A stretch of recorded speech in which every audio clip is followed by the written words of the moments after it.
Fresh and Buds.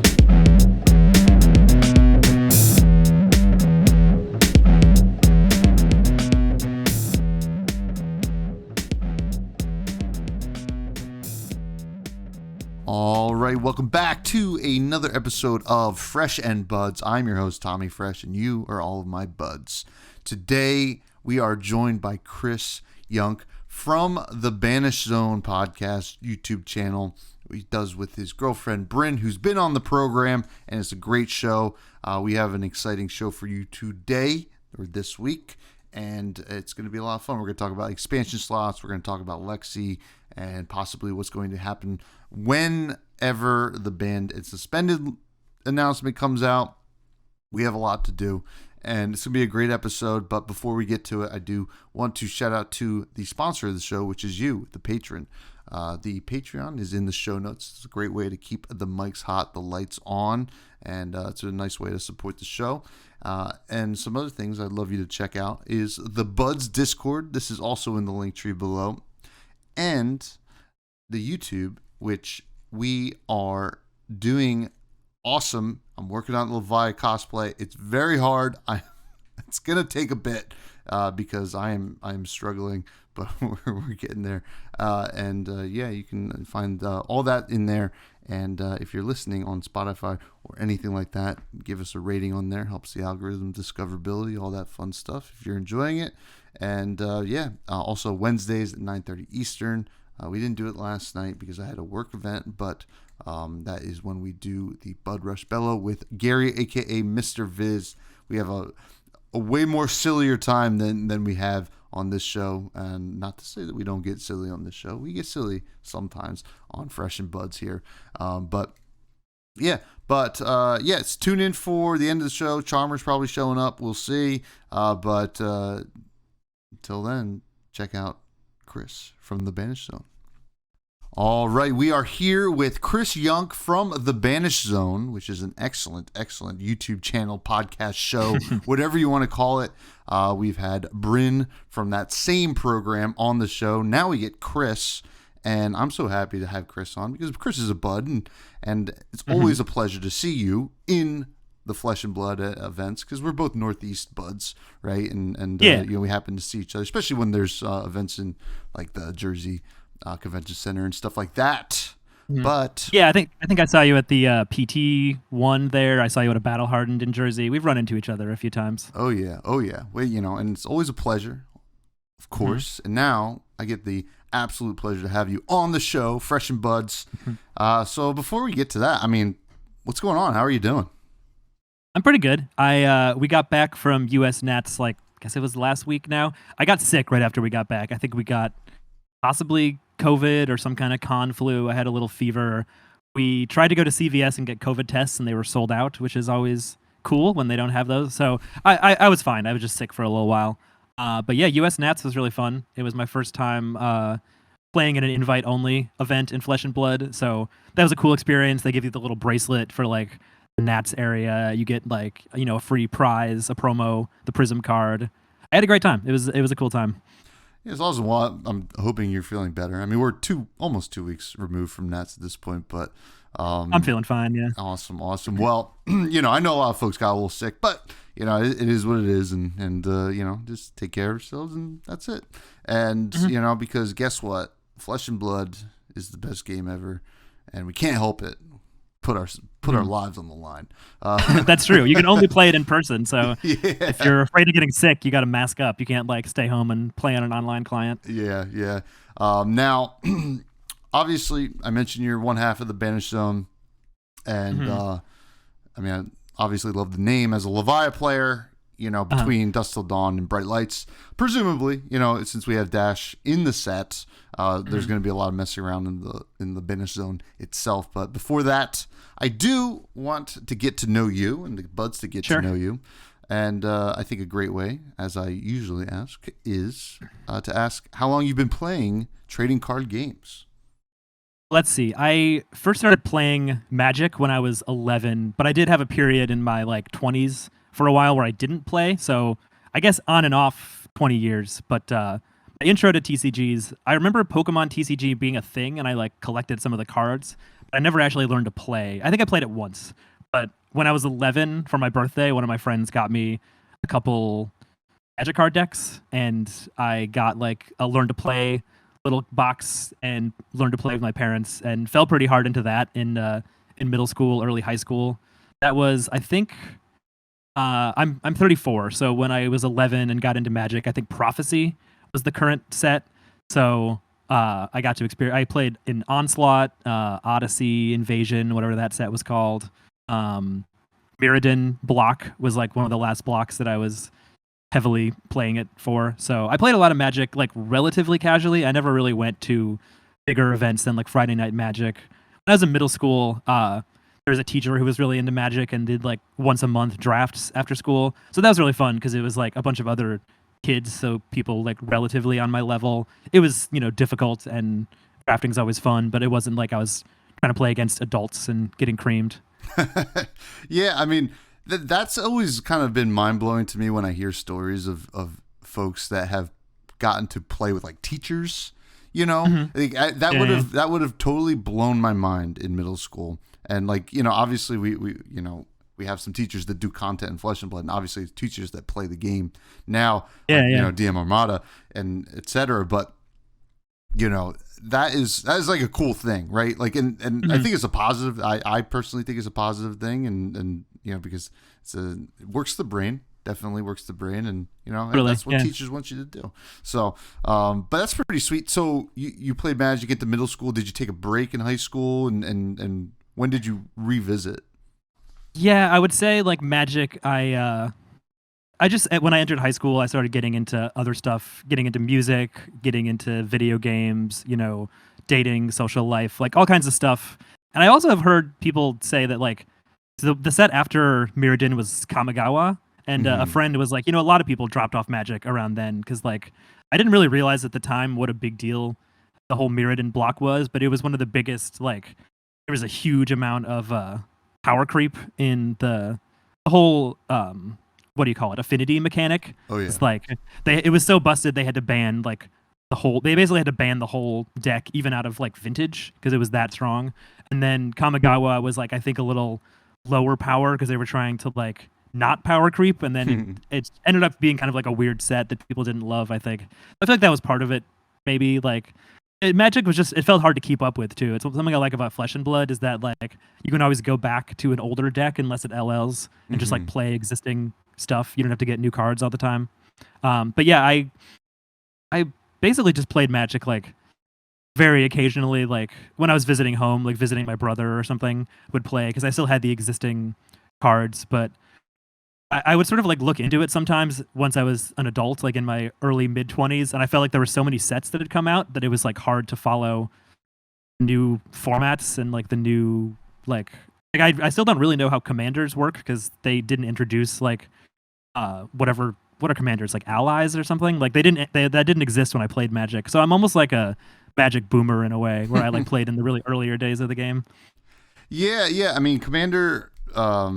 Well, I mean, I've said it before. I don't like Commander, but Okay. but it definitely did a lot of wonders for the game. Now, you mentioned power creep, and we have a lot to talk about here, but power creep's such an interesting thing, right? And it happened a lot in Magic, and it happens in other games as well. And you can arguably say that Tales of Aria was a big power creep set. Yeah. But the interesting thing with the ebb and flow of a game like maybe Magic, right, where like Mirrodin was a big power creep set and Kamigawa takes a step back, and there were other examples even in modern Magic when I was playing a lot more. Like I forget what the set was before Ixalan, but Ixalan ended up being way more subdued, at least in limited. But I wonder, it doesn't have that stark contrast here in Flesh and Blood, I don't think. And I was wondering if you agreed, because Tales of Aria and Everfest, a lot of pushed powerful cards, right? I mean, heck, can you believe this, Chris? They printed a 2-for-8 that if it doesn't hit, your opponent gets a Quicken. That's That sounds so busted. Yeah, Flesh and Blood is weird because it's like once you start learning about the game, like the numbers feel so minor when you first start. Like I remember, like before I fully understood the game, I was like, "What's even the difference between Wounding Blow and Snatch?" Like Snatch draws you a card, and it's like, and then I was like, "Oh yeah, Wounding Blow blocks 3, Snatch blocks 2." And when you start playing, you're like, "Well, it's one number. How big of a difference could that make?" And then you play more, and you realize how different a 3 block versus a 2 block feels versus a 4 block in Sync Below, and it's like each one feels like a big jump in power because the game is like so finely tuned. So being one above rate, it's weird because it's like they'll print stuff and it's like I remember in Outsiders when they were revealing a lot of the aim counter stuff and a lot of the arrows were just if it has an aim counter it gets +1. And my first reaction was like just +1. That's barely anything. Yeah. And then you think back and you're like, well, Michael Hamilton didn't run Brutal Assault in his Icelander deck. He ran Wounded Bull because it gets +1, and then it's 2 cards for 8, and then that's good. Like that can be good enough to win worlds. So it's weird. It's like hard to judge power creep when like +1 can count as power creep. Yeah, right. And Yeah. but it's funny too because while Outsiders certainly has some powerful cards, mostly Codex of Frailty I think is the big signal there. It definitely took a step back, especially in limited, right? Like it's so funny. You play Outsiders limited, and like right after I guess what the last set we had drafted was Uprising. It felt like you were playing the clunkiest deck ever for a hot second until like you really started feeling throughout the format. And I wonder if power creep is. I guess no card game is immune to it, but do you think Flesh and Blood might have an advantage here with the way the game is designed and the fact that we have so many classes that you can't always creep like in a general sense? Yeah, it's interesting because like you look at something, you use the example of Codex of Frailty, which is like pretty pushed card, and in Lexi you can argue it's busted, but it's also just like Lexi uses it so well because Voltaire is really strong, and Three of a Kind and Rain Razors are really strong, and just like the on-demand go again, plus all the powerful arrows, plus wide buffs like Rain Razors that can be a 0 for 6, 0 for 8. All of that stuff makes it strong versus like Arachne can run Codex of Frailty. No one's really playing Arachne in CC because, they're worse than Uzuri. And then even Uzuri is not like dominating tournaments with Codex of Frailty because it does a different thing in her deck than it does in Lexi. So the sort of siloed design is interesting because it means like you could print a card and it's like in one deck it sort of represents power creep. In a different deck it is power creep, but you need it. It's like Bolton got power crept in Dust Till Dawn to some degree. He got more cards that he wants to run. The Raiden plan got better, but he kind of went from like a D+ deck to a C+ deck. Maybe it's like he went up in power, but it's still he was so weak before. Maybe similar with like Levia, where she got like pure power creep. She got a new card we've never seen before that sits in your inventory until you activate it, and it's really strong. But she still had some of the same issues she already had, and some of the same bad matchups. Still doesn't have on-hit effects. So it's like depending on how the class was doing before, power creep like is or isn't a factor. And I feel like with Lexi, the thing was just that like she was always a good deck and wasn't quite dominating in tournament play just because she had some bad matchups. Like Lexi into full power Oldhim was a really uphill battle, enough so that like not many people actually played Lexi at a competitive level. But I think she was close. Like she was a lot closer than people realized. And so when she got tons of cards in Outsiders and she got Heat Seeker and Drill Shot and Dynasty before that, like there's a critical mass of cards that just makes a deck busted. Yeah, it's easy to forget. I mean, Lexi top-aided the first U.S. Nats right after Tales of Aria. Yeah. And I mean, that was like, I believe, straight ice Lexi at the time, but that is something that is so interesting. I mean, Codex does push Lexi over the edge, and well, I mean, maybe not because they got rid of Bullseye Bracers instead of Codex. But obviously, there's a lot of implications if you get rid of Codex Frailty, because also Missouri, Riptide, Azalea, they all don't get this awesome card that helped them be somewhat competitive. But it does bring up actually an interesting question, because that was a nice little tangent, because you mentioned power creep, and I was like, ooh, power creep. I haven't talked about that in a minute, but yeah. I want to ask you, well, first, actually, when did Flesh and Blood enter your life? Flesh and Blood, I believe, was like January of last year, January of 2022, maybe like December of 2021, we found out about it. So the way I first heard of it was my girlfriend Bryn, who also does the Banished Zone with me. During the pandemic, she somehow stumbled upon like a TikTok page that did Pokemon card openings. I think it's called Kraken Hits, where it's just like this really fun like unboxing channel where they open packs of Pokemon cards and like they sleeve them up if they're like the special one. There's all kinds of crazy Pokemon packs you can hit. And she was just watching those and having fun, and had the thought like, I wish there was a TCG that was for adults that I wanted to play, because she wasn't going to care about Pokemon. She never really was into the game. It's very clearly for kids.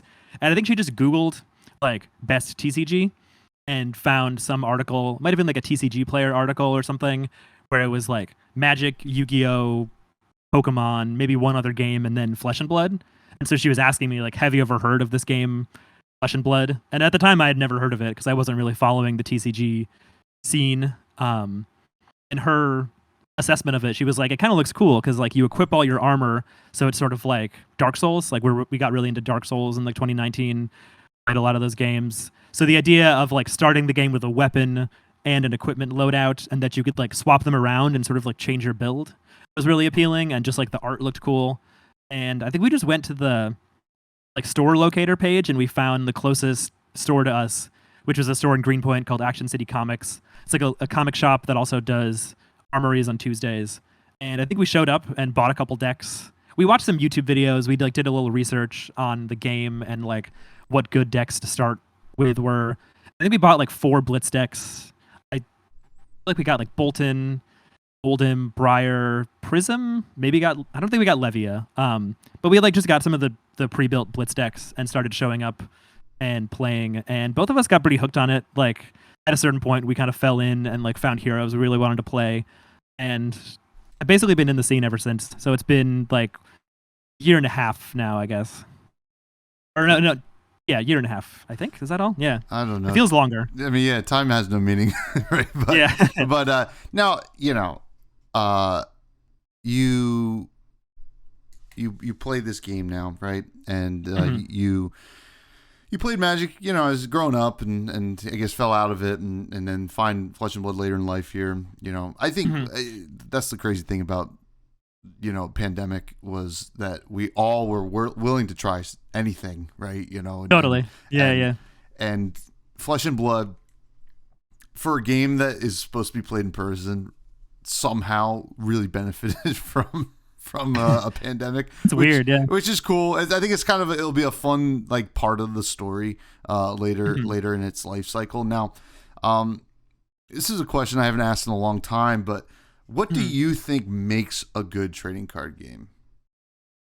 Good trading card game. I guess it's not like, if you just look at Flesh and Blood, because personally I think Flesh and Blood is like the best design trading card game that's ever come out, unless there's some indie one that I've never heard of that beats it. But I feel like Flesh and Blood does a lot of things really right in design, and the fact that it's like it can appeal to people who really liked Magic and felt like competitive Magic sort of lost a step, also is so different in the actual mechanics, is really cool. Like I think the resource system is one of the most genius parts, that like your hand is always to some degree playable, or like can do something, because your cards can block, they can pitch, can play. You're not just like drawing a hand of 7 lands or 4 lands or whatever, and you can't do anything. So I think like a balance between like pure randomness and pure deterministic gameplay, because I don't think people would like TCGs that ended up feeling like chess, or even like, I don't know, poker or something. Like TCGs are fun because it's really impossible to like solve either a format or a deck. It's like there's always different ways to build the deck, and even if you find the best 60 cards, it's still shuffled, so you have infinite permutations on what you draw, and it creates these like puzzles of how to play the hand that you draw in the right way. So I think like there's like a sweet spot of like not too random, not too deterministic, and like samey. And it's interesting because for some people Flesh and Blood will land on like too deterministic. Like people will complain. Well, it's weird. People will like maybe not so much complain, but they'll talk about like a hypothetical new player and be like, if you join and you lose 20 games in a row, you won't want to keep playing. I don't know if I've actually met anyone who was like stopped playing because of that. But I think it's definitely a factor. Like you want some decks to be really consistent. You want some decks to be a little spikier. And then I think one of the main things that like seems weird, but being able to open some cards that are really cheap and some cards that are really expensive is, I think, a really good thing for TCGs. And I think it's one of the cool things that Flesh and Blood landed on. Like they're still tweaking it, but the idea of like legendary and then fabled rarity, where like legendary feels like in Diablo or Borderlands or whatever, when you get like a legendary drop, epic loot, and you're like, oh, I almost never get a weapon this rare. It's cool, it's unique, it stands out.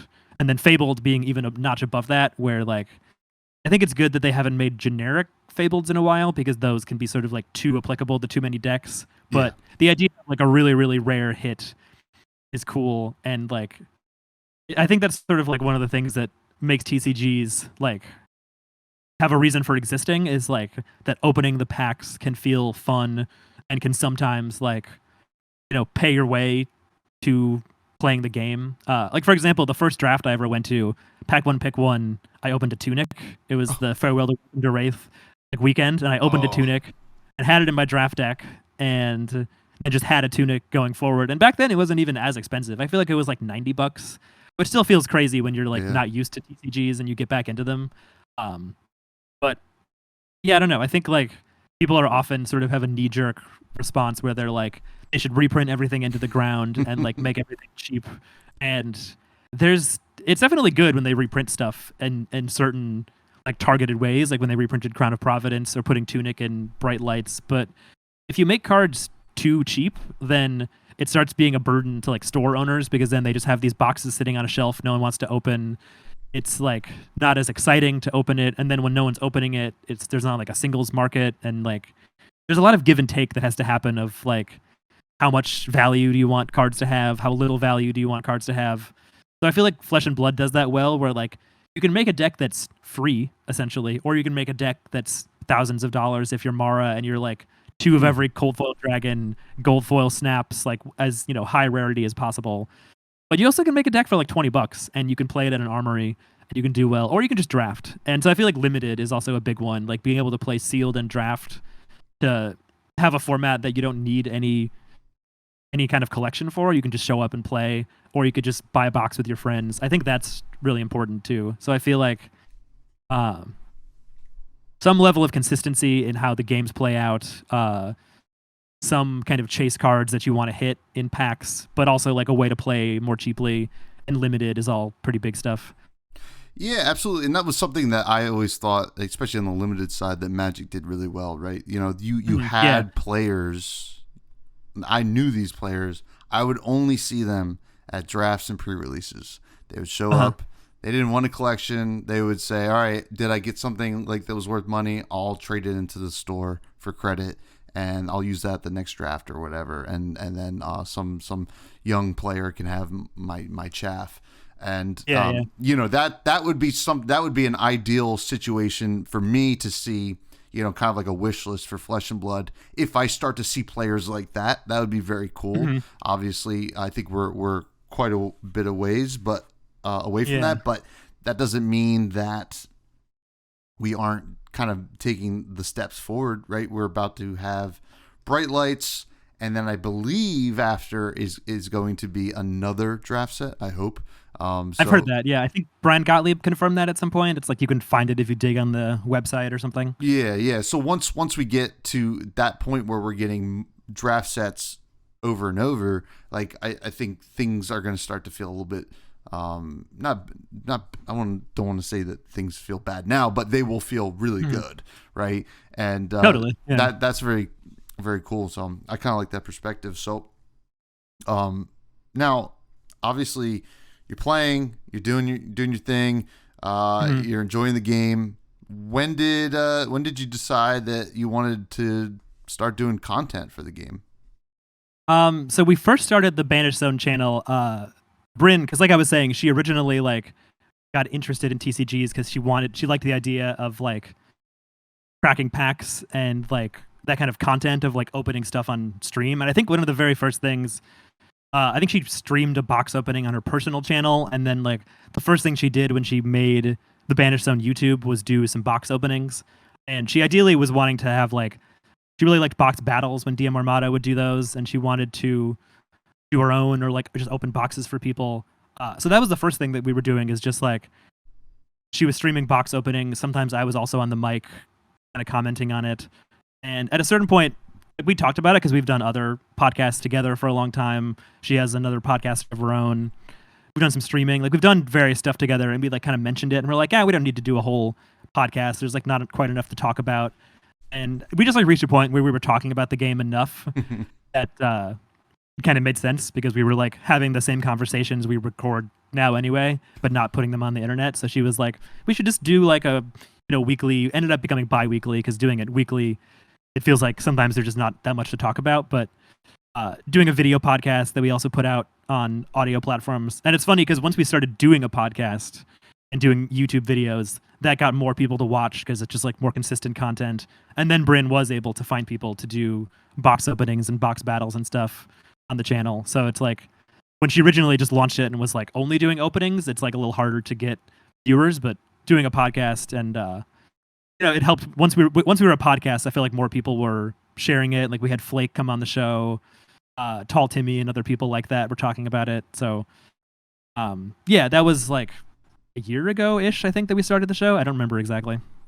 Yeah, I mean, I remember when Bryn was doing the box breaks, I would hop in and I would hear your voice. Before I met you, I would just hear your voice out like in the ether. Like it's just like I knew Bryn was there opening, and she'd be like, "Oh, Tommy Fresh is here," and I was like, "Hey, Tommy Fresh." Like, I was just like hanging out on the sidelines. Yeah, so originally we took a very like casual approach to it, and then at some point decided to start a podcast and tried to take a pretty casual approach to that too, just like hanging out, having fun, talking about the game. That's my favorite way to do it, honestly, and that's why I like it so much. Now, judging. You are a level 1 judge. Is this something that you always had an interest in? Had you ever thought about it with Magic? I mean, obviously, you played that well before. Is this something that you wanted to do in other games, whether this is being a judge or something judge equivalent in other games? I'm not even sure that there is an equivalent to a TCG judge, to be honest. Yeah. And definitely never something that occurred to me in Magic, because I didn't really dip into the competitive scene. So like I never played in an event that had a judge in Magic. I'm not even sure if that was a thing. Well, no, actually that's not true. I remember once playing at an event, like I don't even know what kind of, like a slightly bigger 1.5 tournament maybe, but like I really wasn't like, didn't know about the judge scene, or like I don't even know if I knew how to read the comprehensive rules in Magic, if that was like a thing you could just go to online. But in Flesh and Blood it was like judging, just being able to judge like local events and possibly other events. Like it seemed cool because you get like promos in addition to payment, and partially it was just like wanting to really dive deep into the rules, because that was like, Flesh and Blood is such a complicated game when you first learn it, like all the minutia. I remember I started playing when Prism was around and like had no idea how Spectra worked. And then that was also kind of a thing with Uprising, is that like to learn Uprising and play limited, you had to really learn how Wizard worked and like the priority windows and timing and stuff. And so I felt like just like the way I want to play a game like this is I want to know the rules really well, and I want to like understand like when I'm supposed to do certain things, because it's definitely a game that can be very, at like a higher event level, it's very punishing if you don't know the rules. It's like very easy to mess up in a way that you can't rewind, and then you might lose a game just because you didn't know the rules. So just partially like I was wanting to judge some events if possible. I also just wanted to like learn the rules and like dive into it that way. And definitely felt like it was really useful to like have read all the tournament rules, have passed a test on them, to read all the game rules, pass a test on them. Like made me feel a lot more comfortable going to events where I like understood the kind of things you could get in trouble for, in terms of like getting a deck check, what your sleeves look like, if you have cards in your deck box that aren't part of your deck, being on time, like tournament etiquette. All this stuff was like taking the judge test is very illuminating and sort of helps you feel more comfortable in any kind of scenario where there is a judge or you could get judge called or whatever. Yeah, and to be honest, I always have a lot of respect for those who are willing to take that step to take the judge test. I looked at it, the level 0-1. I looked at it. Okay. I was like, oh yeah, what people in the Discord were talking about it. I'm like, yeah, why not? I'll take a look. And I was like, oh, okay. I'm not gonna do this, but I'm glad other people are, which is really cool. Now, Yeah. it does bring me, as someone who you seem to enjoy the game at a lot of different angles, right? You enjoy it playing, you enjoy the judging and rules aspect, and you obviously enjoy the content side of things. In all those realms, is there anything you'd like to see change, whether it is just the content side of things or the judging side of things, or even just the game in general? Yeah, I mean, some of the content stuff that I would want, I feel like you already are seeing happen, where you're getting more channels like Gorganian Tome, I feel like is the first one. There was, I'm blanking on the guy's name, but he did a video recently that was like Chain's Journey to Living Legend. It was kind of in the style of like Summoning Salt videos, which that was a really cool video. It was sort of like, even though I was there for part of it, like seeing sort of like the intro of when Chain came out, and then community responses, and then like the tournament results that led to different bans, and then finally when Pablo won the first Pro Tour playing Chain and he LL'd, stuff like that. That's more like produced video essay type stuff. Like making this kind of content is a lot simpler. Just like talking with buds is easy, and like that's the kind of content that like people like Bryn and me are like. That's about our level of like effort we want to put in. But the people who are really good at like editing and writing a video and putting together footage and stuff. So more stuff like that, like history of the game, like sort of breakdowns of different heroes, just more like scripted content, I think is really cool. And I think also Savage Feats is one like YouTube channel. Mansant's like journey to travel around and stream battle hardens and stuff has been really cool, because it's just like a lot of these are events that wouldn't have been streamed at all or recorded, or there would be no way to really even follow the event, I feel like. Because like reading, you can maybe read like what the top 8 was and like who won, but that's so different to be like, oh hey, 3 Icelander in the top 8, versus like watching Icelander play Azalea and then watching Icelander play Bravo and then watching the finals. To actually watch the game is really cool, and that's definitely something like the more the better. Like it'd be cool if every Battle Harden could be streamed. It'd be cool if like this would be a little overkill maybe, but like if a lot more ProQuests were streamed in good quality and like were available. It's just really cool to be able to like watch the game happen in real time in that way and sort of like follow a meta. It is funny though, because I feel like if an event is streamed, even if it's not like, it could just be like a Realm Games event and it doesn't give any Living Legend points, but if people can watch it on YouTube or Twitch, then it suddenly is really important, and like the results dictate who the best heroes are, even if it's just 80 people in a somewhat local area, and then Brody Spurlock and Michael Fang showed up. Versus like tournaments that don't get streamed, it's like I've played in a couple Battle Hardens at big events where they almost feel like a big side event, and there's a picture of the top 8. And even the calling, the calling that was happening at Nationals, Yuki won, but when she was playing the finals, it was just kind of like her at one of the big empty tables playing against her opponent, and there's a judge sitting there, but there's no recording of it. There's not really like anything of the game state. Like all you can do is listen to her podcast and hear the narration. So it's interesting like how it impacts the community perception, like when something is broadcast and when it isn't. But yeah, I feel like more scripted content and more like streamed games is always cool. Yeah, that's a great point about the callings that happen alongside these like large pro level events, because callings are huge, right? Yeah, calling's a big deal. There's not that many. It's a big accomplishment, and it is a little weird. Just like like you're watching like the big stream setup of whatever. Like I just remember Baltimore, right? Like being up on that kind of like stage thing they had, and then looking over and.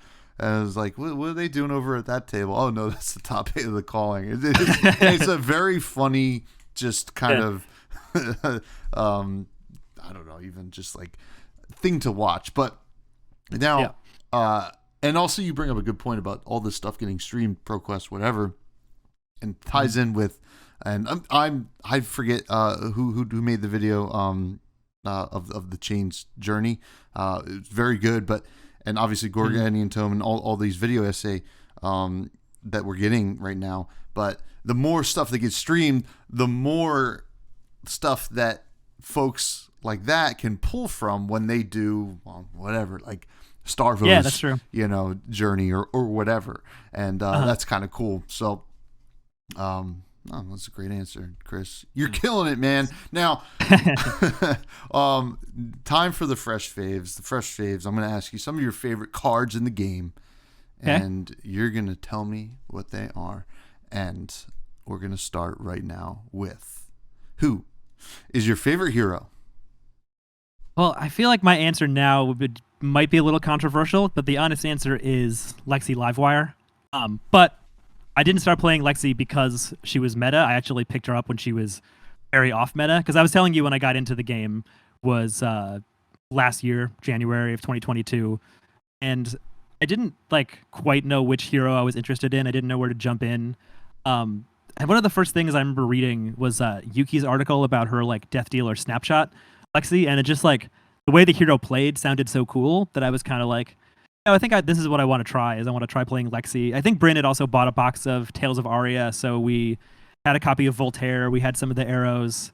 Interesting because at the time the store I was going to only played Blitz. It was I think until after Uprising, it was basically Blitz and some drafts. It was a little more casual at the time. They hadn't done a ProQuest yet. I don't know if they'd done a Road to Nats. It was kind of a smaller play scene, and a lot of the players just really liked Blitz. They're really good players and competitive, but for a while I was playing Blitz Lexi, losing constantly to Blitz Oldham, Dorinthia, Kasai. This is right after Everfest came out, so Rain Razors had come out, and that made the deck seem more appealing, but it also made Kasai really good, and Warrior and Blitz is a really tough matchup for Lexi. So I spent a long time getting some wins and losing a lot. I never won an Armory with Blitz Lexi, but it was just a really fun play style and was what got me into the game. It was the first CC deck I played. I played Lexi at the Calling at the first Pro Tour. And at this point I had played a dozen games of CC actually. I had basically never played CC, but I just wanted to go and play in the Calling and experience it. And I did get a couple wins. I think I beat a Viserai and a Prism playing Lexi. So it just I have a soft spot in my heart for the hero. It's really fun. It was really cool to get the sudden huge power creep in Outsiders and have it be a tier 1 deck. So yeah, that's my favorite hero, I think. Lexi, Voltaire alone creates such an interesting engine that you don't see in any other hero. So, I get it. I loved playing, I play a lot of Oldham and Tails draft, but anytime I could have managed to get a good Lexi deck, it felt pretty fun. So that's really cool. Now, what's your favorite weapon? I think favorite weapon is also Voltaire Strike Twice. All it's right. just, it's so powerful. It's so fun. It was definitely more balanced. It's interesting because it's people will, once you have enough cards to make a deck powerful, you can kind of look back and be what were they thinking when they printed Voltaire or when they printed Rain Razors or Three of a Kind or whatever? And they were really strong. It's I definitely won games by playing Rain Razors and Three of a Kind and then doing 4 different arrows that were fused and just going super wide. But it was not consistent enough to win tournaments. Mm-hmm. And I feel there's definitely cards that people will look back on. If they ever make Brute really good, people would be how could they print Blood Rush Bellow? if Dorinthia ever becomes tier 1, they're going to be Steelblade Supremacy, +2 and draw a card for the whole turn. Mm-hmm. It's Rain Razors and Three of a Kind on one card. It's crazy. And it blocks 3. It's tough. The context becomes a little wonky as we get more support, but Voltaire is very cool. I'm not going to be unhappy that it goes away. Certainly as a Brute player, the on hits are just, of Lexi are pretty brutal, but there's a lot. Yeah, that's all right. Yeah, I would say maybe a runner up for weapon might be Searing Emberblade. I used to play a lot of Phi before Lexi got powered up. And that's just the Phi combat chain synergies with the Emberblade and the Phoenix Flame and stuff are really fun. It's a really powerful weapon. It's surprisingly powerful, because when you look at 2 for 3 conditional go again, it sounds kind of bad, but the way it ends up fitting into the Fi deck is so powerful. So that's probably my backup. And for hero, I think if I'm allowed to have a backup, I think my actual, like, the most interestingly designed hero in Flesh and Blood is Icelander. Okay. And I've played her a decent amount in Blitz and some in CC when she was legal. Especially in Blitz, she was just busted beyond belief. But Icelander is just cool because she, no matter what deck you're playing against, there's a ton of interaction where, like, you're interacting with whatever card they're playing and what they're doing. Because you kind of have to. Like, your deck is not actually above rate enough to just, like, play your cards out and let them play 5-card hands and you win. Like, any reasonable deck that is playing a bunch of 5-card hands is going to beat Icelander. So you have to stop your opponent from playing out their game plan to some extent. And then there's also, you offer a lot of interaction to your opponent because they have to, like, choose what cards they are using for the taxes. They might choose which card to discard. They're choosing how much Arcane Barrier to run, how much to use, how much, like, tech space to dedicate to the matchup. If they run armor, even if you're running Bullander. So it's like, back when Belittle was still legal, I really liked the Fi Icelander matchup. It felt like a very, like a true 50-50, like, skill check kind of matchup, where I think it was harder for Icelander because that's, like, a more complicated deck. But I always found Icelander fun to play into, and whenever I've played the deck, even if I lose, I find it fun. And just, like, the way that there's something that Brian Gottlieb talked about where he was, like, talking about all the, like, how much he likes Flesh and Blood's, like, base game system, and how there's all these, like, things we haven't even seen that are able to be expressed in that game system. You know, like, I feel like he did a really good job creating the game feel of Assassin, and I feel like Icelander is, like, a really good example of that, where it really feels like you're playing an ice wizard in so many different ways, like wizard in general, trying to, like, hold all this, like Brynn has talked about this, how she really likes Kano because you literally need arcane knowledge of, like, how the rules work. You have to, like, go through this boring document and, like, read how priority works and understand when you're allowed to do stuff. And you'll be doing things that your opponent is like, this seems illegal, or this seems like you're breaking a rule, or I don't even comprehend what's happening.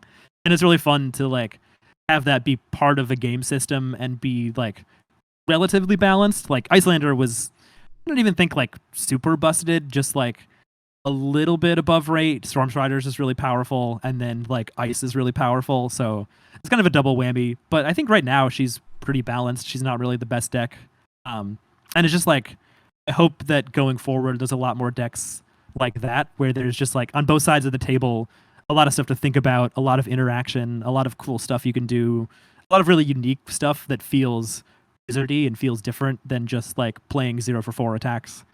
So I really like Icelander too. Yeah, I mean, it is one of the most unique decks that we see like pop up, and then the fact that you can just play different versions of it. Like, obviously we get that with a lot of heroes, but Icelander, like, sometimes you'll play Icelander and you just feel like I have complete control of the game, right? And then sometimes you're like, I wish I had anything else but whatever's in my arsenal right now.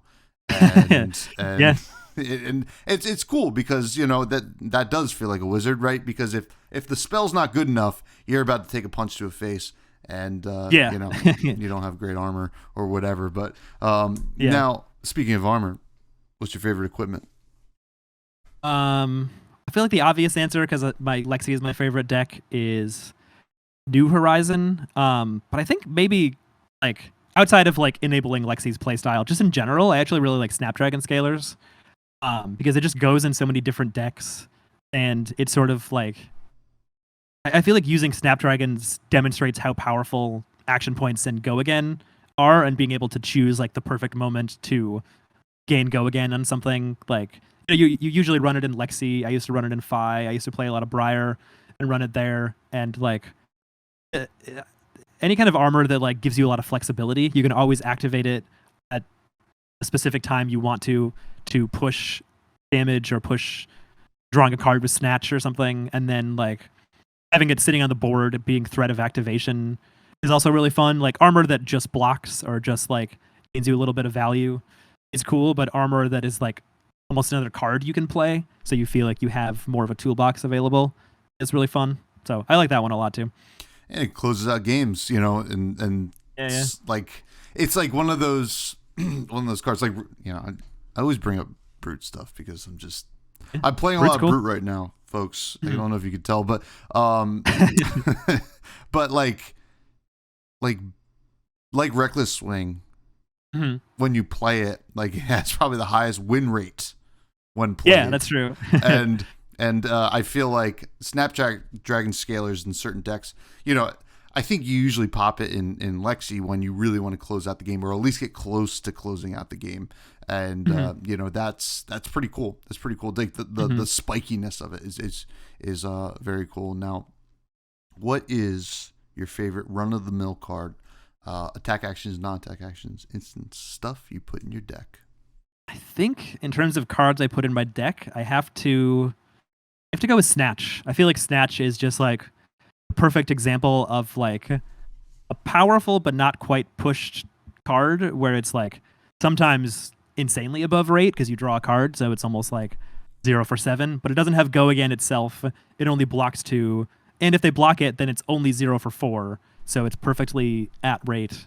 I think it features a lot of the stuff that's really fun about Flesh and Blood, which is like you can sometimes do really powerful things. You can do above rate things in the right synergy. But there's also ways for your opponent to interact, and ideally for them, they could just like block it with a defense reaction or a card in armor, and then you don't draw a card.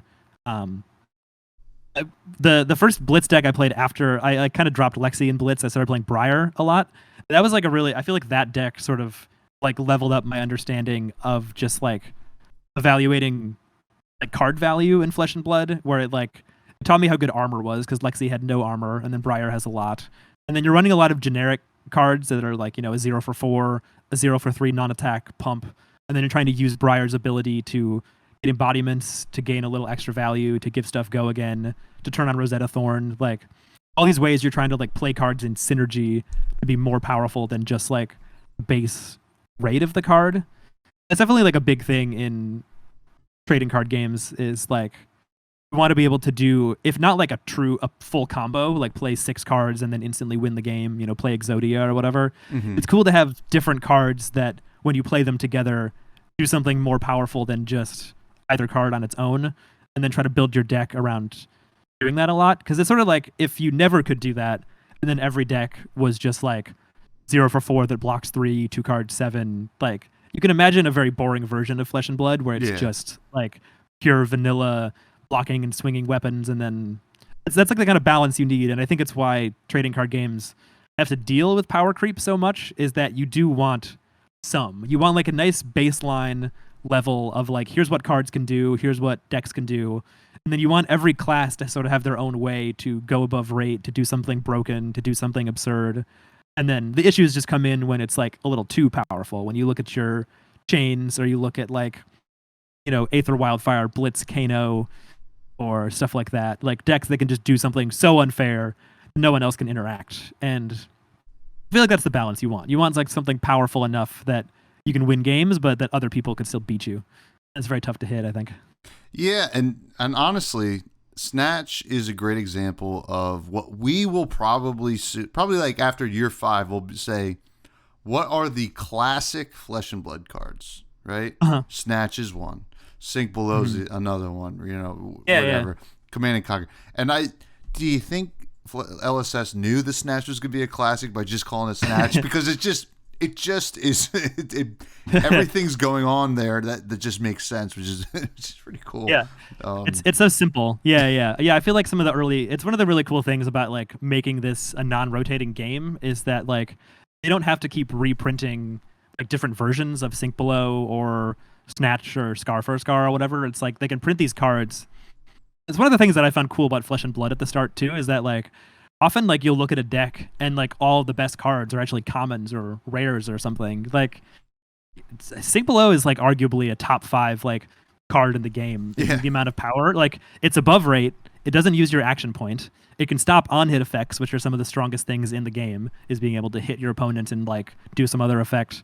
And it lets you cycle a card in your hand all on one card, so you can above rate value, block on hits, and fix your hand.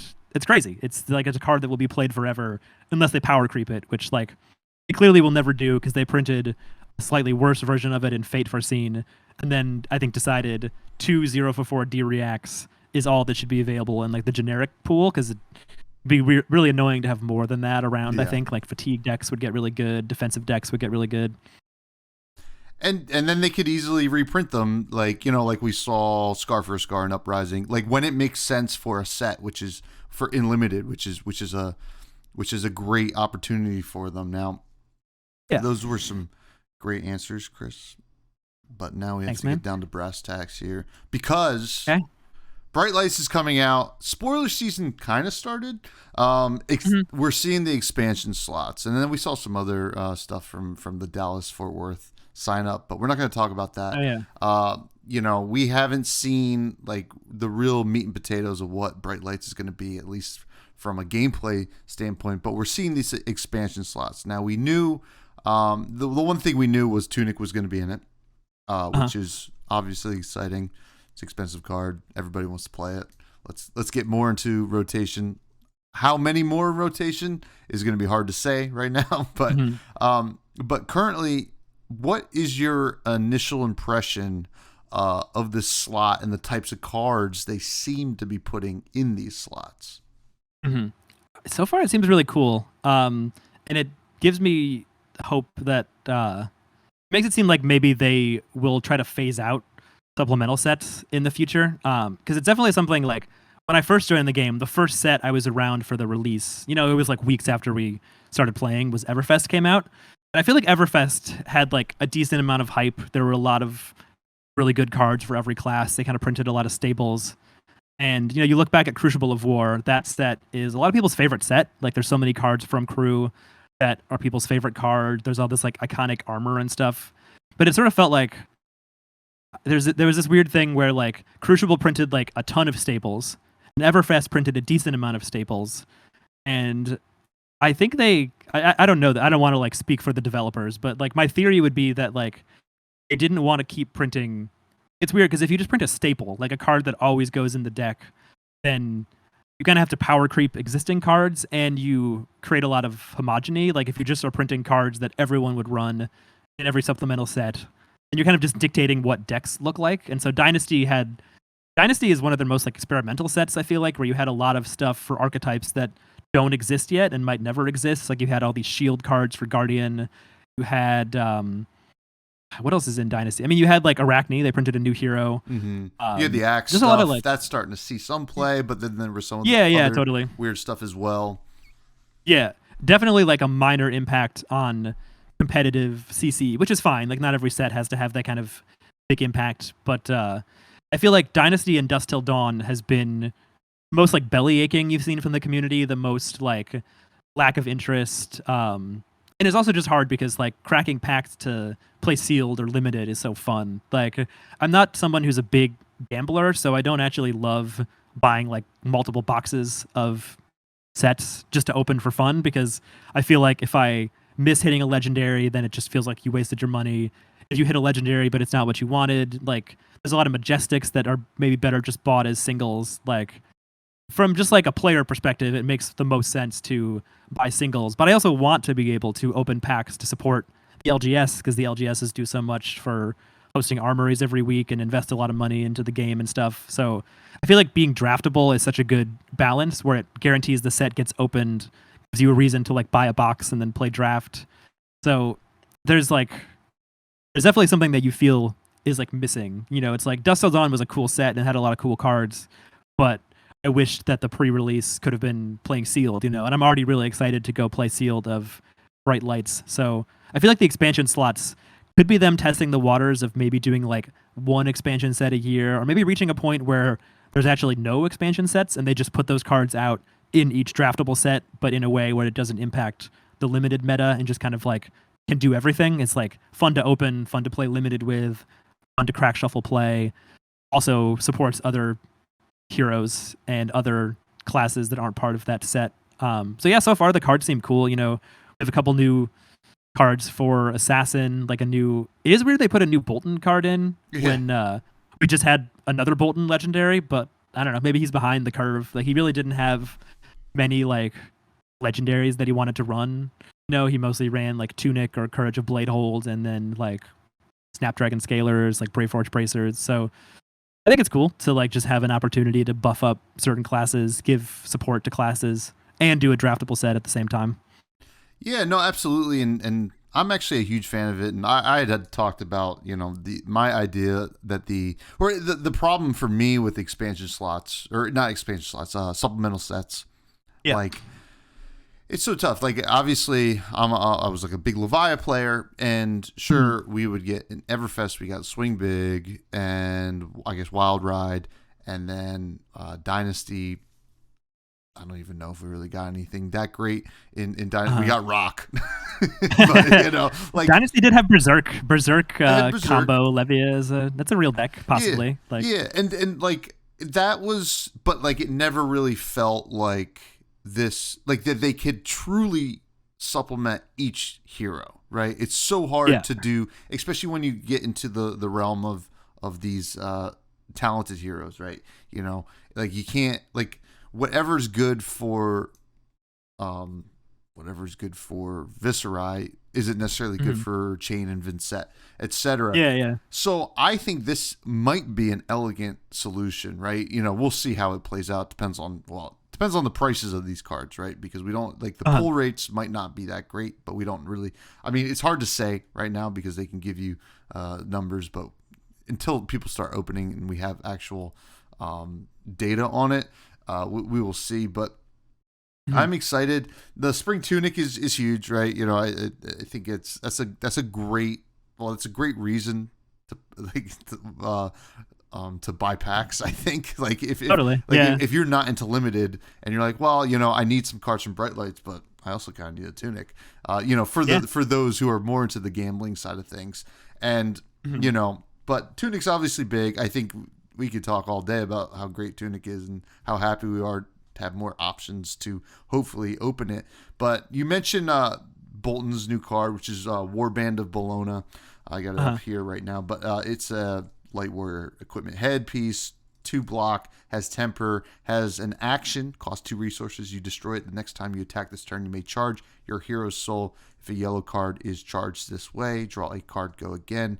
I'm not going to go into how good the card is. I'm glad that it exists. I will actually direct anybody listening to this right now to go check out the card guys and whatever Josh Lau has said about it, because Josh Lau knows best.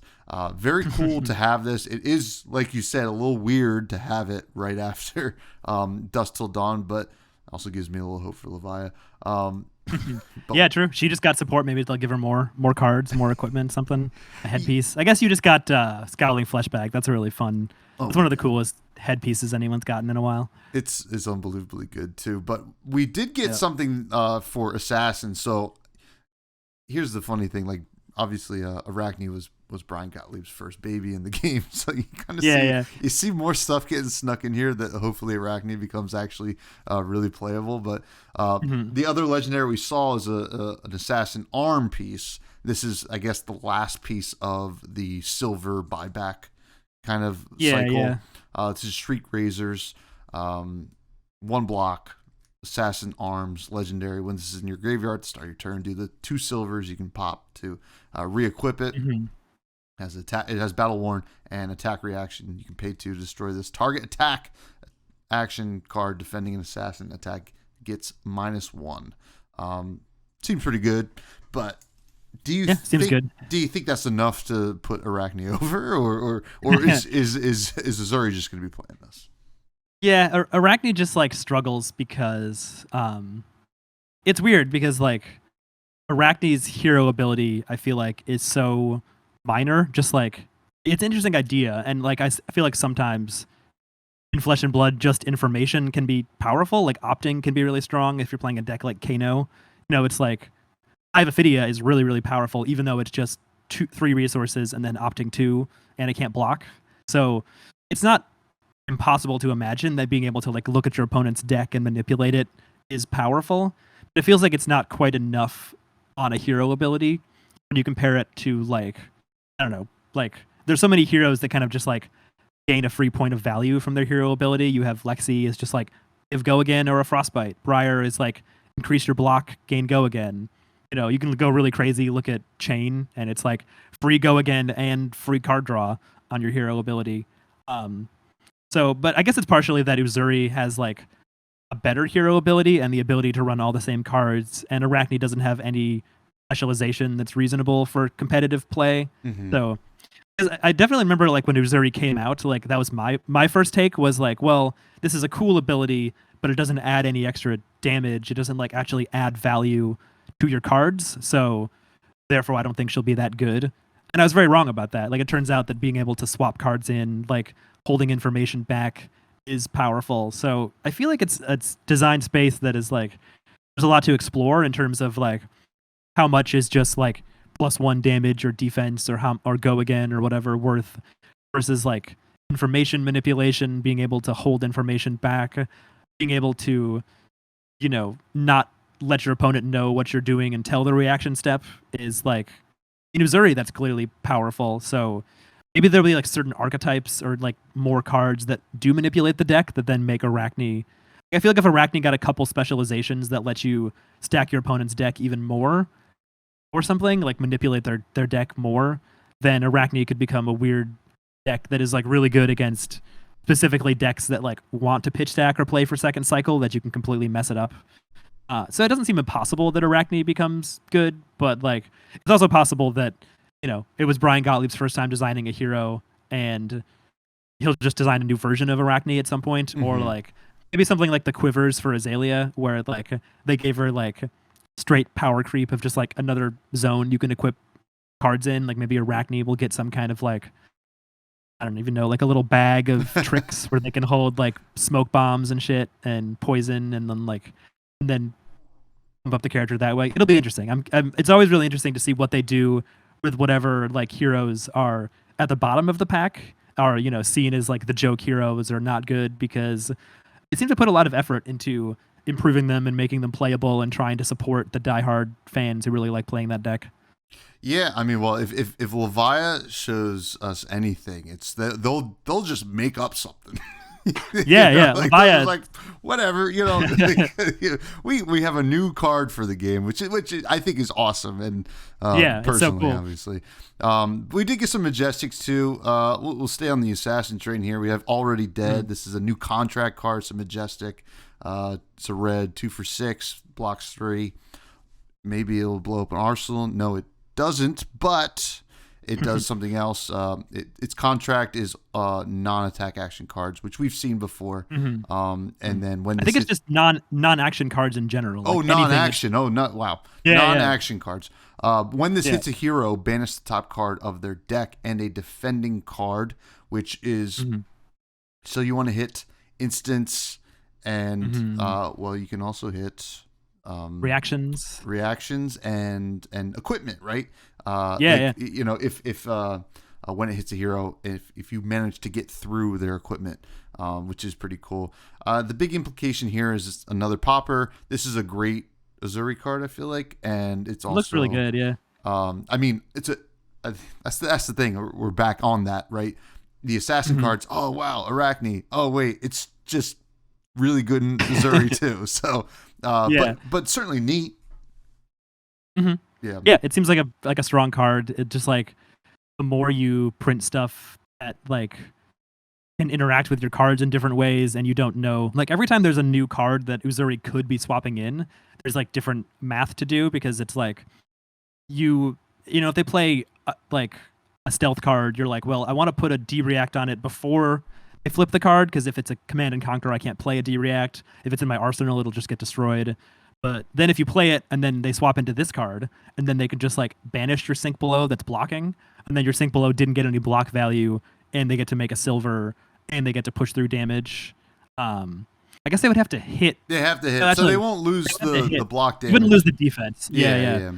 It's interesting. It's like this is the first time we've seen them define like non-action cards and not like specifically non-attack actions. Like whenever there's like a new caveat or a new like category that a card mentions or calls out or whatever, it's cool. And yeah, I think it'll be good. It fits into Uzuri better because it costs 2, so being able to play it for free is better than like a 1-cost contract card. It does make Arachne better. It's like it's tough because like in this game, it's very possible to like make the bad decks better by printing cards that only they can run. But if it doesn't like change the fundamentals, then it's hard for it to actually like make that deck win events. It just like gives you more tools to play with. Maybe it doesn't change your overall results. Yeah, absolutely. And I feel like Already Dead is going to be it's going to be the real silver enabler in a lot of matchups. I don't know if it'll be in everything. I mean, it is a popper. That's something worth noting. But it's very, very fun. Now, the next card is Smashing Performance, which I am pretty stoked about. As a brute player, yellow, cost 3, attacks for 6. What? Doesn't block. What? When it attacks, draw a card, then discard a random card. Wait. If a card with 6 or more, it keeps getting better. If a card with 6 or more is discarded this way, destroy a random item in the arena. Now, obviously, going to be a lot of items in Bright Lights, so this is obviously, hopefully, going to be a really decent sideboard tech. Obviously, we have Arc Smash, but this is a 6, and there's a lot of controversy on whether this is better or worse. And to be honest, I don't want to talk about if it's better or worse. I like it. I'm a fan, but I'd like your quick thoughts on it. Yeah, I mean, I think I can definitely see why there's controversy. Just when brute players are like, "Well, I already don't block. I already have to randomly discard."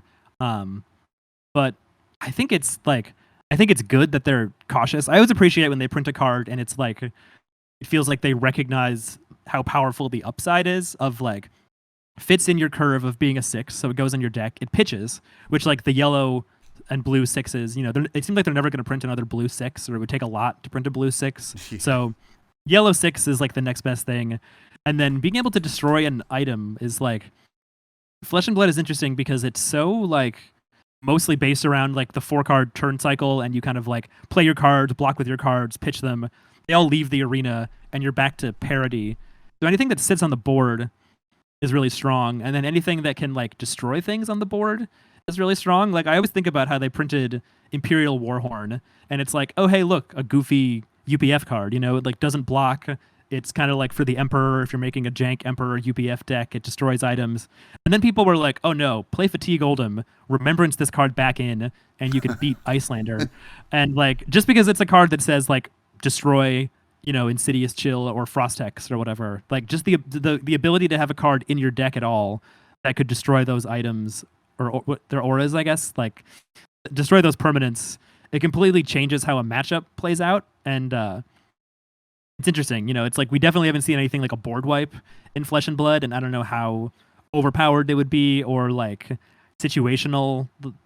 That's something that's interesting about Flesh and Blood too, is that it's like their cards need to be multifaceted because the game is so flexible. It's like if you draw this card and your opponent doesn't have any items out, then it doesn't do anything.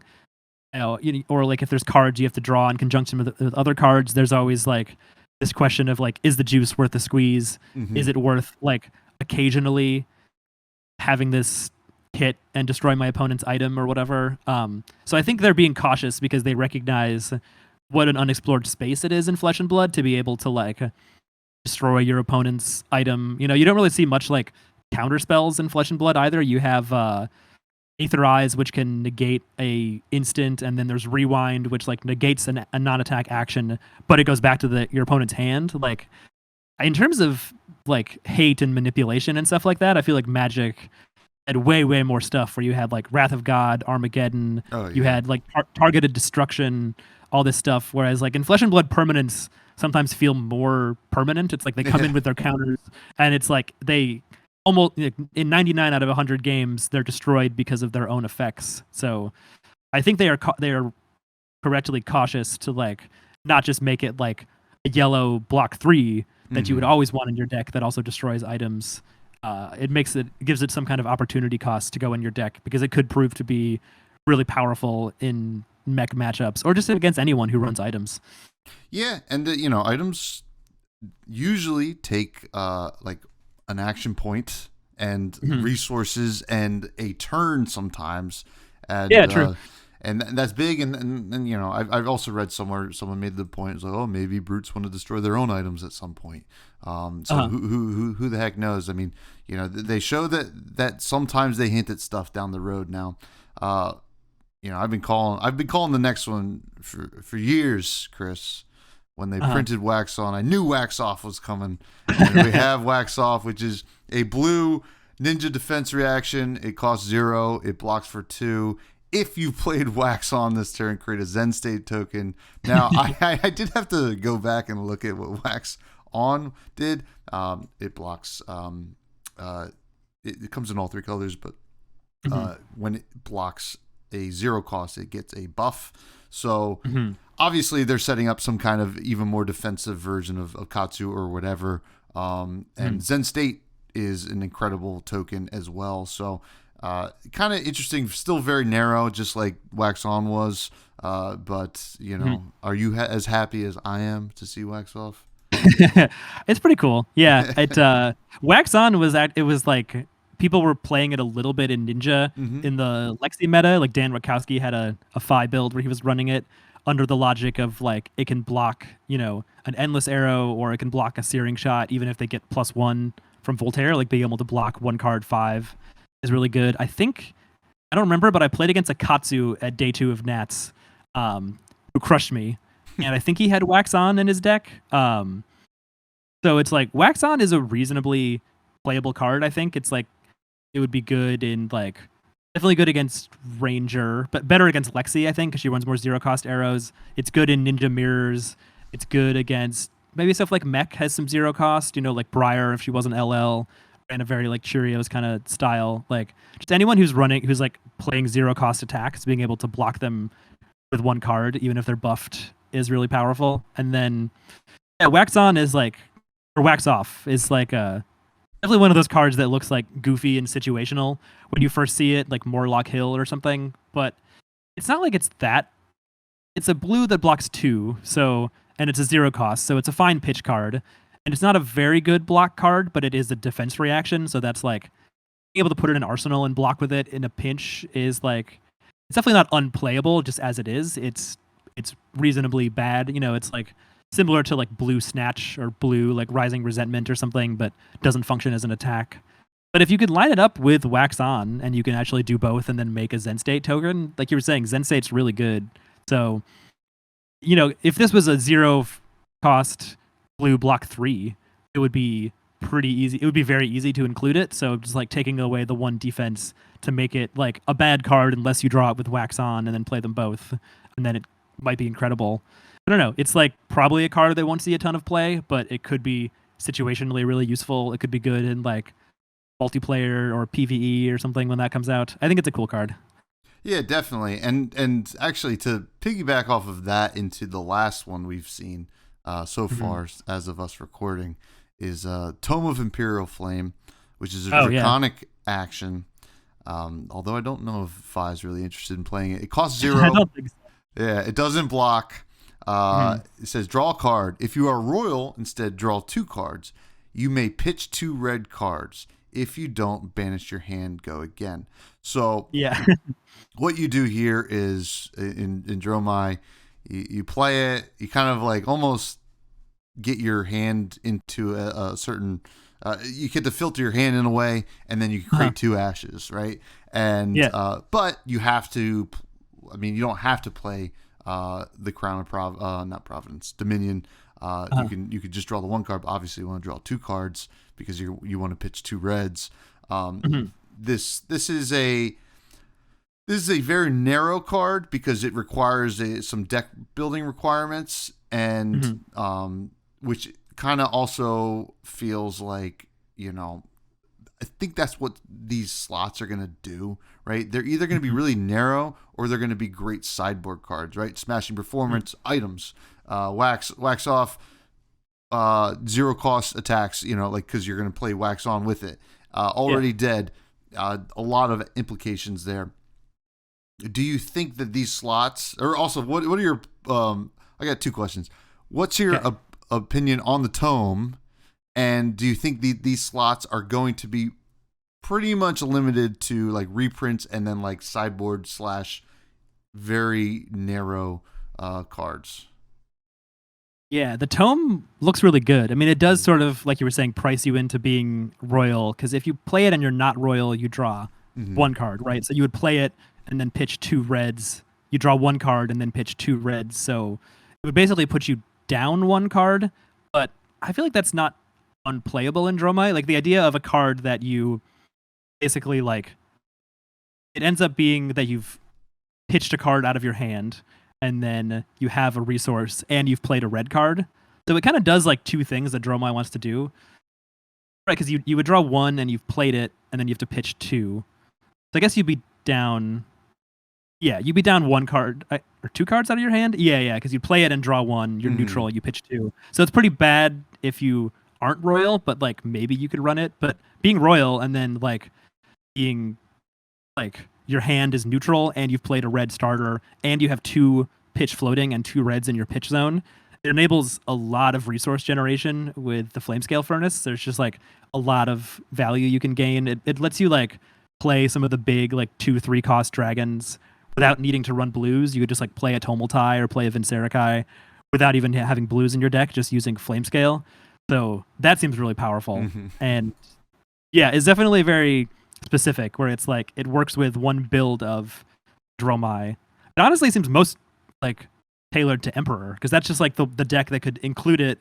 You're already royal, and then you can just play it. You always run Flamescale Furnace and like gain all these resources, and you're a red only deck, so you have to be pitching red cards. It's pretty good in Emperor because you could like, it would let you like play that as a non-attack. You pitch the two reds. With your two floating, you can Waning Moon for 2 damage, and then you could do Flamescale Furnace.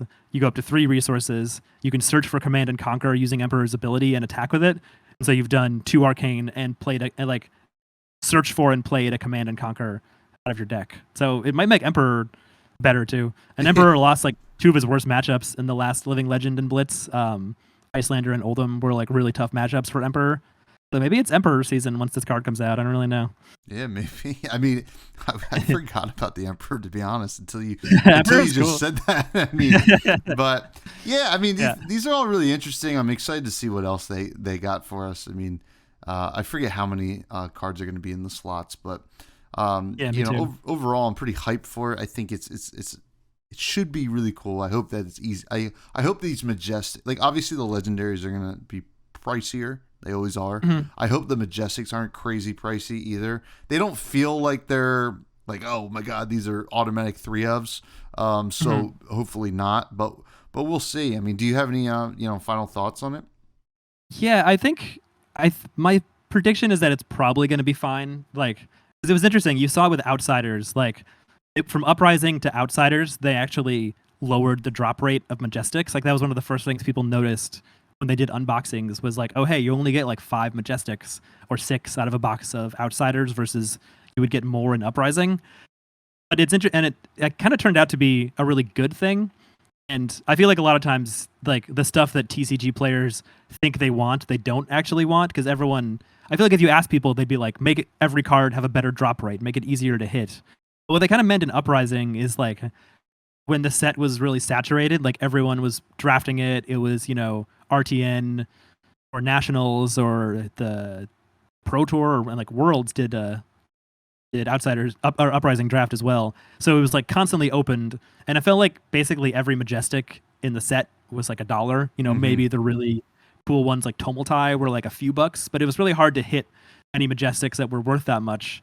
And that could actually be kind of disappointing if like tracking packs or drafting or whatever, there's never a card that's worth even like $10, $15. Like there's something to hit other than legendaries. So Outsiders, it was like a lot of the Majestics were still, if you drafted it a lot or opened a case, you might end up with 4 or 5 copies of them. But then some, like the Codexes or Premeditate or whatever, were really desirable. And so they, fetched like a $20, $30 price tag, which when you needed to get them to put in your deck, could be tough, but it meant that whenever you opened one, it actually felt really cool.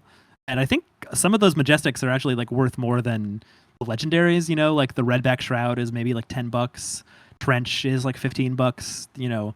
There's actually Majestics that end up more expensive. So my prediction for this like supplemental slot is that it'll probably feel kind of similar to that, where it's like a lot of these cards will show up less often, but there's so far been no generics, and I highly doubt there's going to be like a staple generic that shows up in these slots. And so when people only need it for a certain class, it's like most people who play this game, I think, don't really collect every class or every majestic or whatever. They have like people just have one class they play. Some people have like a few they dabble in, and they kind of collect different equipment and majestics and stuff, but they don't want everything. So the demand gets a lot lower when it's for one class, and it's maybe even a sideboard card that you don't necessarily need. So I think we'll see the prices be relatively okay, even for the legendaries. I mean, the last couple sets, the legendaries have been pretty affordable. You know, like Dust Till Dawn and Outsiders, you ended up being able to like pay $40, $30 for a lot of them and get new legendaries. Even ones that are like had a pretty big impact. You know, it's like Trench became a bit of a staple for Lexi for a while, and we had what else was there? I mean, like there's like Bolton stuff. You know, like the legendaries in Dust Till Dawn. Levia, that was like the most expensive. I think that one's like $80. Yeah, it dropped a little bit, but yeah, it started off pretty expensive. Yeah, so it's like the legendaries haven't been like breaking the bank necessarily. You know, depends who you ask, but I would think maybe some of these new ones, like because they're a little harder to hit, maybe you're like $40-$50, but that might also be where they want legendaries to land, because you don't want like the best thing you can hit in a set to only be worth $20, because then it's like you buy a case for $400, you get 3 legendaries, they're worth $60. You haven't made much money. Like, not that you should be making your money back every time, but I think they want it to be more possible. And that's why you've seen stuff like Marvels and alternative treatments of stuff, EAs, where you can hit something really cool that's not a unique game piece. It's just like a unique treatment, a collectible version of a card that you can trade for like the cheaper one if you want to, or you can keep if you want to bling out your deck. Yeah, no, absolutely. And I think that's always been, or not always been, but that's been a big change that I think has helped, right? It's helped prices. Yeah. And no, it's really good now. Pretty exciting stuff. We do have some listener questions, but before we do, I just want to, I mean, I don't think much is going to happen, but before the or after I record next week's episode, I think the banned and suspended announcement is going to happen. Obviously, Briar died and Lexi survived. Do you think there's any other changes besides that? Or are they going to let it ride for ProQuest season and Bright Light season? Yeah, it's an interesting question to look at, because like Lexi was really good since Outsiders came out, and in some ways she actually got like less LL points than you might have expected. You know, there was a lot of tournaments around Outsiders where she was like making the top 8 and then running into tough matchups in the top 8. You know, there were like 3 or 4 at Pro Tour Baltimore, and you know, a couple of them lost to each other. One of them lost to Mara's Dromai. Michael Feng famously dodged Lexi in that top 8 and got to play like a couple Dromais, which was a more favorable matchup for his Oldhim. So Lexi was kind of like skirting past getting LL points for a while. There was even like Battle Hardens where Icelander was winning, and it felt like a lot of decks were winning besides Lexi. And then they nerfed her a little, but then still national season ended up just being like, I think like the deck was getting a little more solved, and people were arriving at like, how do you play into your bad matchups? How do you target Dromai? How do you target Fatigue or Guardian or defensive decks or whatever? I feel like your only like really unfavorable matchup in that national season was Uzuri. That's, you know, something like a 70-30 in favor of Uzuri matchup, no matter what you did as Lexi. But Uzuri had a lot of trouble into a lot of other decks. Like Bravo was pretty tough. Dromai, I think, is really tough. Icelander is not the easiest matchup. So you had this sort of like, and then also Warmongers came out. I think Warmongers was a big one because Azalea was actually one of Lexi's worst matchups in my experience. It's like one of the only decks that can fully stop Lexi from doing what she wants to do with stuff like Red in the Ledger, Inertia. So it was sort of like a perfect storm where like Lexi's really terrible matchup has a tough time like surviving Swiss. One of her really bad matchups, Azalea, was less represented because people were afraid of Warmongers. They didn't want to. People also just landed on Lexi because Lexi was pretty clearly a better choice for a big tournament. You know, it had like a better matchup across the board.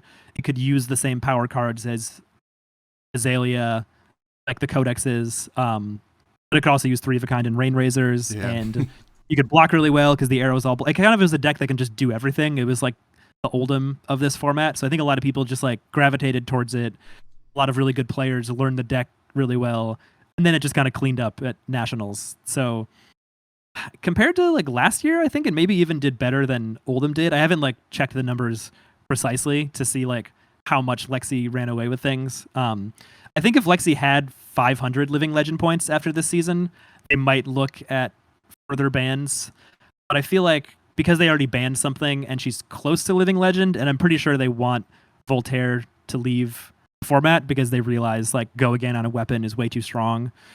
My guess is that they don't do anything. Maybe they ban one arrow. Like if they do anything, they might ban one card. But considering we're about to have a new set come out, I feel like they usually lean towards not wanting to ban stuff when there's a new set coming because like it's going to be a new meta anyway. And Briar is hitting Living Legend, so there's multiple ways that the format is changing a lot. And Dash is not really the best matchup for Lexi. It's kind of like an aggro race where Dash has stuff like T-Bone and Meganetic that can destroy your armor.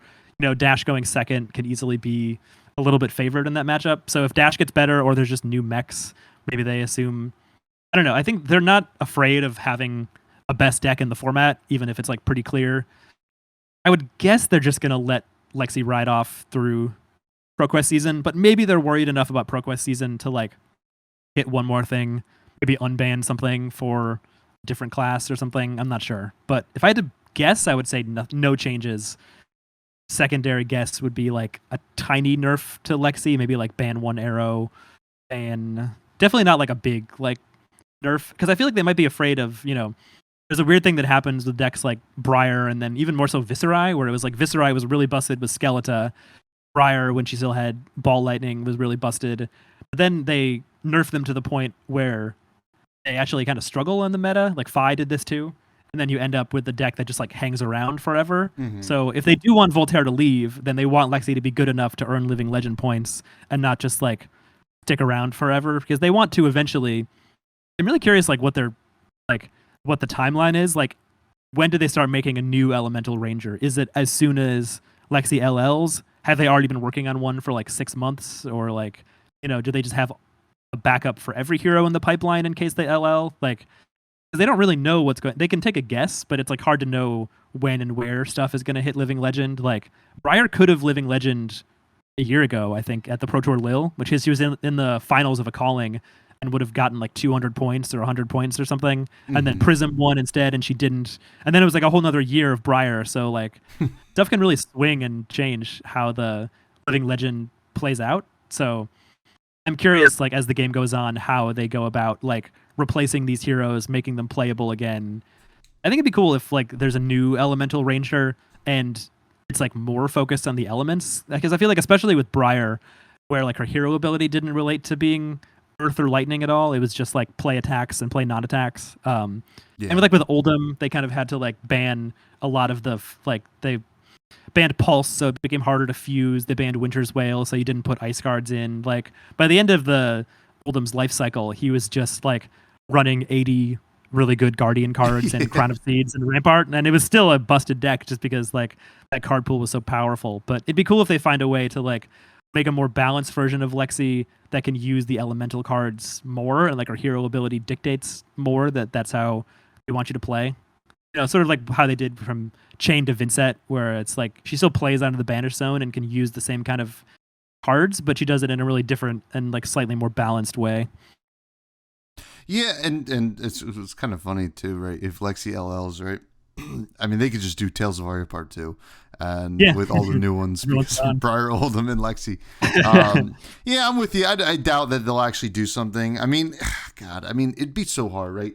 To me, the one card that they can hit that doesn't hit all the Rangers, I guess, would be like 3 of a kind. But then Lexi just can't win, I don't think. You know, it becomes a lot harder. Yeah. Maybe Endless Arrow could be good, like Endless or Bolton Shot would be tough because that could be on the level of Autumn's Touch, where it just is like bans a 9 of that makes the deck stronger, but you can still play the same game plan without it. Like they can maybe do that. But the question then is like, does that even actually, like if they do a ban that's a light enough touch, will it really matter? Like if you lose Bolton Shot, you can just run different arrows. There's plenty to choose from. How much does it really affect the deck if it's just like 1 or 2 damage difference? If you ban 3 of a kind, then yeah, she might not win enough ProQuest because that's a really good card against Icelander to like push through all the disruption sometimes. Yeah. It's good against decks where you want to block or where you need to like push huge amounts of damage on some turns because without Bullseye Bracers, fatigue is like a little bit more of a concern for Lexi. She's pretty locked to 3 arrows a turn and maybe 4 if you can line your quiver up just right, but you can't as easily do 4 as you could with Bullseye. So your deck becomes a little more constrained on like the ceiling it can hit. So I don't know. I would think like a light touch, if anything, and probably just nothing. Like I think they're relatively happy with metas that have turned out. Like Lexi is the most represented, but it's not like no one else is bringing anything else. And a lot of other heroes have won. Bolton has won 2 nationals. I think Icelander has won. Like a lot of people have won with other stuff. It's just Lexi is winning most of them. Yeah. So I feel like they're going to be happy enough with how it's going, especially that it's about to most likely she'll rotate out. She could just rotate out at like a calling or a battle hardened. I don't actually know what's available before ProQuest season, but it's possible she just like leaves before that and then it's a whole new meta. Yeah, I don't think maybe there's a couple options, but hey, we'll see. I doubt they'll do anything, but they can unban Dustblade now. That might be too good. Viscerai. Yeah. It'd be pretty good at Viscerai, yeah. Yeah. Now we have some listener questions. First comes from Gary, aka Mr. Viz, who asks, do you think we are getting Blitz precons with bright lights despite them not being listed on the product sheet? Huh. I didn't know they weren't listed on the product sheet. I didn't know that either until he asked. Yeah. We've gotten Blitz precons for every other set. They sometimes like, for Uprising, they just did Dromai and Phi and they didn't even do Icelander. Maybe just like Icelander was too complicated to try to like sell a precon. I guess I could see them thinking that Crack Shuffle Play is actually a way better new player intro than like a precon. I don't know. I feel like a precon is kind of a staple of a TCG of just like someone thinks the new set is cool and wants to spend $10-$20 and have something they can play. So probably, but I could imagine that they actually are wanting to lean into the Crack Shuffle Play format and just be like, yeah, just, buy these packs. And then if you play it enough, you'll probably get stuff, make a deck anyway. Cause the precons are basically just like specific commons and rares. Like I don't think they have Majestics. They have like the token weapon usually. So opening like 5-6 packs would get you close to a precon, like just grabbing some chaff and putting it together. So I could see that. Yeah. I mean, everything about that Crack Shuffle Play seems to be a very positive thing. So maybe that's what they want to lean on. Greg, aka Darth Prentice, asks, assuming Lexi somehow maybe doesn't make it or gets like a huge ban hammer or something like that, what would you plan to play in the Bright Lights meta? It's hard to say. I feel like if I don't play Lexi, I've been playing some CC Icelander lately. Like that's sort of a deck I'll always like dip my toe into and try out, and it's very fun. I've been trying the Runaways build that they took to top 8 at US Nats with a couple players. So if she's still legal, I might try playing Icelander. Definitely her Dash matchup is not the best. So if like everyone's playing Dash and then there's also other mechs running around with like, a similar amount of AB and resource generation and stuff, the matchup's not the easiest. So I might not do that. And also Icelander could hit Living Legend. We're in a weird spot where two more heroes could LL because Icelander is pretty high as well. And she's probably going to be a pretty good ProQuest deck. Like it feels like a hero that people, especially at a local level, can kind of just skill gap and play it really well and outplay people. So if Lexi and Icelander are gone, then it might be time to pick up Phi again because there's no ice to slow down your redline shit. I've been wanting to learn Katsu, so I feel like Icelander, Phi, or Katsu are all decks I would be pretty happy to be playing. Or just mech. It's like I'm expecting there to be a lot of good mech cards. Dash feels like she's already really close to a tier 1 deck and is just like missing a little more flexibility. So if there's a point, if it becomes clear that mech is the best thing to be playing, then I'll happily jump on the mech train and try to learn that class. Cool. And you'll have plenty of options too. Yeah. Capolo asks, what's your favorite card to put in the Banished Zone? Favorite card to put in the Banished Zone? I feel like Ghostly Visit is a good answer. That's like It's good in Levia and Chain. You can just play it out 1 for 4. I also actually really like playing like Katsu combo cards, because the way Katsu works is technically you like find the card and then banish it and then play it out of Banished Zone. So like Descendant Gustwave is really fun. I had a lot of fun playing Katsu and Draft in Outsiders and doing the like Surging Descendant Bonds of Ancestry combo was really fun. I never got to do Dishonor. I heard tell that some locals like managed to dishonor people in a draft, like just get the full line and manage to play it out. But searching for and then banishing a Descendant Gustwave was really fun. If people let your Surging hit. The thing is that it's so scary to let it hit that almost everyone just blocks it in Outsiders. But yeah, being Katsu and like searching for stuff in your deck and then playing it out of Banished. It's like funny when you look back, because you think of Welcome to Wraith as like this really bare, like, you know, basics, meat and potatoes kind of flesh and blood. But then Katsu is like you're having this like hit trigger, and then you're searching your deck for something and then banishing it, and you're playing out of the Banished Zone, and it's like actually pretty complicated. So that's fun too. That's a great answer. And finally, Farsis asks, how did you guys come up with the name The Banished Zone? So I think we were at our LGS Action City Comics, and Bryn was kind of brainstorming, like she was asking the owner Eric if he'd be cool if we sort of like did the channel as a collaboration, because like the way that she thought we would sell boxes is just like if somebody wanted to buy a box break or a box spore, she would buy the cards from Eric from his shop and then open it on stream.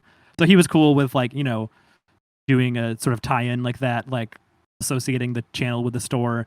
And we were kind of just like brainstorming, like Bryn's pretty goth, you know, she's into like goth music, wears a lot of black, and we were trying to think of like what's something dark in Flesh and Blood. And I think we were just like, I was rattling off different terms in the game. We were trying to think of all the channels that existed, like Arsenal Pass and, you know, Fresh and Buds that, you know, use existing terms.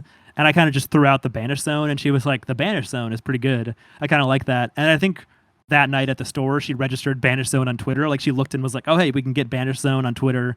It's not a YouTube channel yet. And then she went home and like made the logo with the like black and gray text and the sort of angular font that says Banished Zone. So she put that together, and then we made the channel, and that's what it was called. And it is excellent, and you guys got a appropriate spoiler too, which was fun. Now that was awesome. Yeah, that was very fun. This was a lot of fun, Chris. I really appreciate you coming on. This was a good chat, and you know, I'm just getting more excited about this expansion slot and the prospect of Elemental Heroes leaving the format. Can you please plug anything you gotta plug? And thank you. Yeah, sure. So Bryn and me do mostly it's a podcast on YouTube. I think it's just youtube.com/Banished Zone. I'll make sure to send it to Tommy so I can put it in the link. But if you search Banished Zone Flesh and Blood, you can find it. There's podcast episodes on there roughly every 2 weeks. We also do box openings and some streams and stuff like that. Or you can find it on podcast apps. Just search Banished Zone on any podcast app, and you can find it. We have a Discord you can join that I think is linked on YouTube and podcasts and stuff. So the Discord is a chill spot. And you can follow me on Twitter. I'm at Blue Plunder Run. And you can follow Bryn. She's at Banished Zone. I think she's just all one word. Yeah. Cool. That's my plugs. I will put them all in the show notes. You all can continue to find me on Twitter at the Fresh Buds Pod. Not the Fresh Buds, at Fresh Buds Pod. Check out the Buds Discord. It's a great place to hang out. The YouTube, like, comment, subscribe there. Give us an old, you know, algorithm boost or whatever. I'm not sure how it works. But you know, but thank you all for tuning in. And Chris, as you know, I love food. I want you to talk about some food that you have been enjoying or want to talk about here at the end of the show. Yeah, we actually, I have a great answer for this, because when we were in Vegas, there was a steakhouse in the Westgate called the Edge Steakhouse. And Bryn was like, I think we should go to the steakhouse for dinner. Because we were trying to like find something kind of fancy to get with some of our locals. This was like after day 1 of Nats. So it was like an exhausting day of playing cards all day and eating like, I don't even know what I ate, like a breakfast sandwich from the like shitty cafe or like a fruit bowl, and like was really hungry. So we got these crazy steaks. We got crazy like garlic mashed potatoes, asparagus, mac and cheese. and then we ended it with this like one of us it was four of us, and we were thinking of ordering cheesecake, and then the waiter was like, you could get cheesecake for the whole table and you could all share it, and then they come out with this like foot long slice of cheesecake. Like I don't know who it was meant for other than a whole table of people. So we capped it off with amazing cheesecake. It was one of the best meals I've ever had. It was great. It was very expensive, but if you're in Vegas, you got to get something fancy. So yeah, the Edge Steakhouse, highly recommend next time you're at the Westgate for a Flesh and Blood event. Was the Edge of U2 fame there? No, I don't. I didn't actually think about if he's like involved somehow. I feel like there would have been like memorabilia on the walls or something. It just had like very standard like steakhouse decor, like white tablecloths, dim lighting. Like the waiters are all like dressed up and like very deferential, and just had the very normal like classic steakhouse kind of vibe. I love it. I love it. Well, that's going to do it for the show because, well, as always, we don't have time for Charmer this week, but maybe next week. Everybody have maybe, we'll see. Okay, maybe eventually. Everybody have a great week. See ya.